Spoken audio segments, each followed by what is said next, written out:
Since the founding of the United States, racism has persisted to this day. Up until middle and late 20th century, Jim Crow racism flourished, in which people of color faced overt racism. Although after the civil rights era, overt racism has disappeared, racism still lies. According to Bonilla Silva's Central Frames of Colorblind racism has taken the place of overt racism. This form of racism is more covert and discreet while still oppressing people of color. This is enacted through four frameworks: minimization, abstract liberalism, naturalization, and cultural racialization. We will describe these four frameworks of colorblind racism to our friends, interviewing them in the process while analyzing their responses.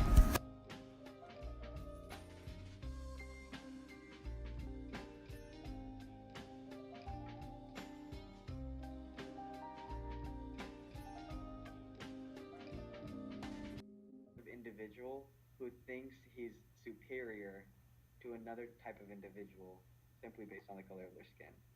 So I think it's more, yeah, it's about superiority. So if someone thinks they're innately superior to another person because the other person has a different color of skin, then that's it's I think it's that superiority complex that that's kind of what defines racism, in my opinion.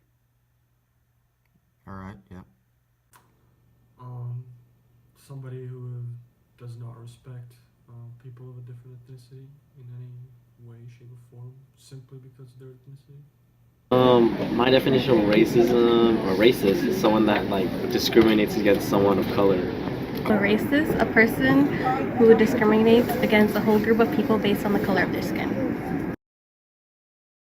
Of course, No, I would not consider myself a racist.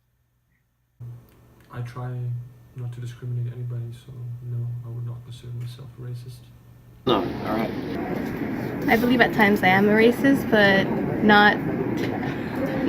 I don't say if you could call it racism, because it's like discriminating against a group that is not discriminating, so I don't consider it racism, but it's like being discriminatory towards people. Okay. So no, I have not heard of colorblind racism. No, I'm not familiar with the term. I've heard of the term colorblind racist before, but I'm not quite sure what exactly it is. I kind of know what it is. I believe it's when you don't see race and you just see, and you treat everyone equally despite their color of their skin. Liberalism? Yeah, abstract liberalism. But I do know liberalism, so I do know that that ideology. And I mean, because as a poli sci major, I associate that with the liberal internationalist kind of line of thought, which is generally they lean more towards John Locke's philosophy, which is more that humans are innately good and characteristics like that. But I don't know about abstract liberalism. All right. After giving you an example of affirmative action as an example of abstract liberalism, do you agree or disagree? No. I've not heard of abstract All right. liberalism. Abstract liberalism? Have you ever heard of that term No, before? I've never heard of that before. Okay. So,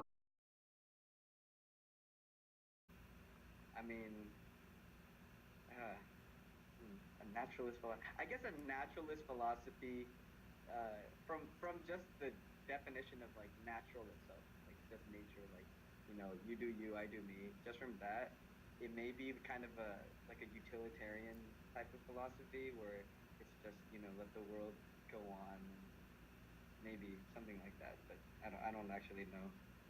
I think I've heard about it. I thought it was related to when people from other countries try to integrate and obtain different citizenship, something like that.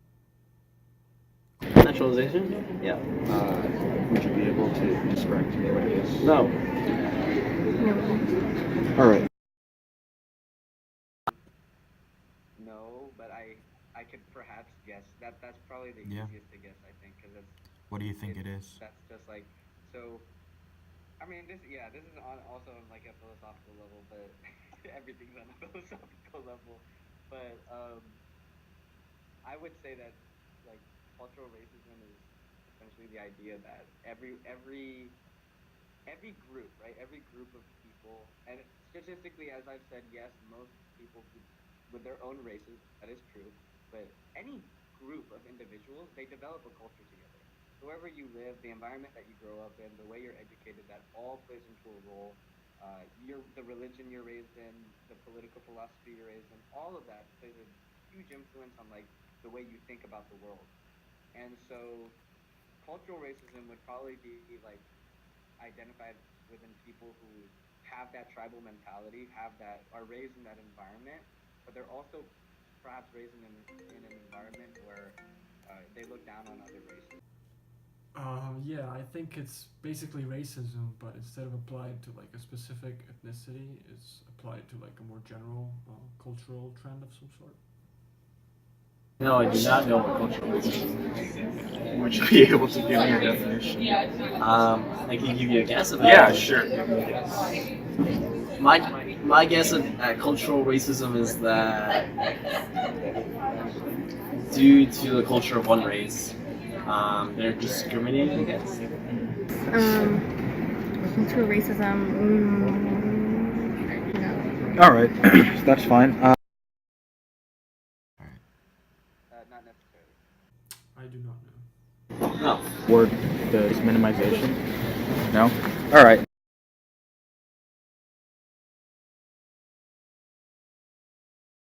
After giving you an example of affirmative action as an example of abstract liberalism, do you agree or disagree? Either way, you can say it's racist. You can say that, oh yeah, not having affirmative action is racist because you're not providing equality. But cutting it away from one group is also racist because you're also, discriminating against one group, even though we're all minorities at the end of the day. Do you believe that colorblind racism is prevalent in the U.S.? I don't think so. I like to believe that most people are not racist and they just. Do you agree with that framework of minimization? I used to agree with that framework. Why do all these racist institutions exist and stuff like that, and why do people still have to suffer, and so to speak? And I use minimization as a way to kind of comprehend that. I was like, oh no, it's fine because,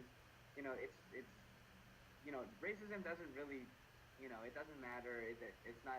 We can't do anything about it, right?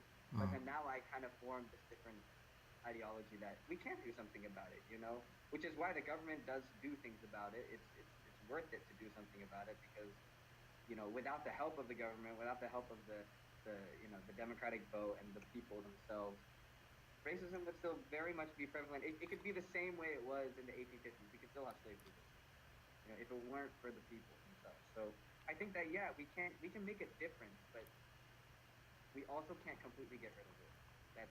That's the only problem. But we can try. We can make a difference.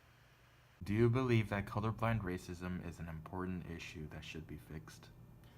Yes, I do. I mean, even though I don't think it's extremely prevalent, I do think that no matter how small it is and how little it happens, it still happens, and it's definitely an important issue to tackle in the modern day. Works. Do you agree with any of these frameworks, or do you disagree with any of these?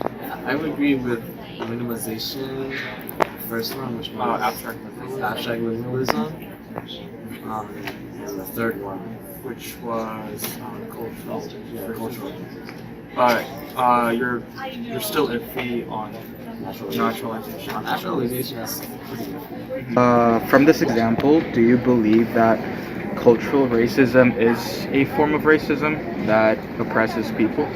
Yeah, definitely, because by saying that culturally not everyone is taught that way, like just thinking that idea is already racist. Because like first, from that example, like I know a lot of Mexican students or like other people of color who probably you think that they wouldn't have that mindset, but it's because of like everything that you are told that's like the opposite of that. So it's kind of like society is the way that makes that, so then people are racist and thinking that. How important is is colorblind racism? I think we would rank within the top 10 issues within the United States, or maybe even the top 5 issues within the United States. Does that explanation kind of make sense? Yeah, it does. A lot better. Like, does it make sense to you why it might be racist?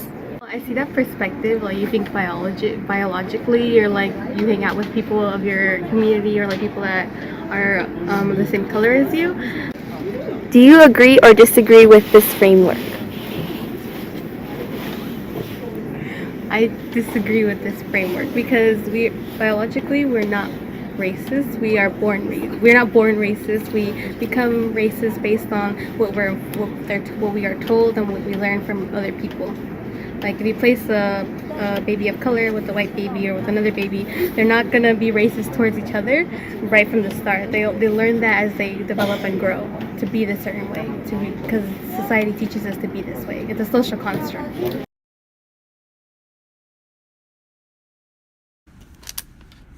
To help them understand, we first assessed their baseline knowledge of the terms and frameworks by asking them basic questions regarding racism.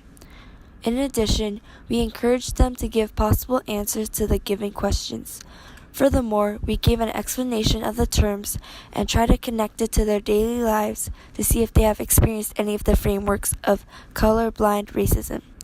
From these discussions, we discovered that people were not fully aware of colorblind racism, although they have heard of it. Neither of the participants knew the frameworks of colorblind racism beforehand. After explaining to them the definition and the 4 frames, they acknowledged that it was a form of racism. In addition, all thought that this was an important issue that should be addressed and not ignored.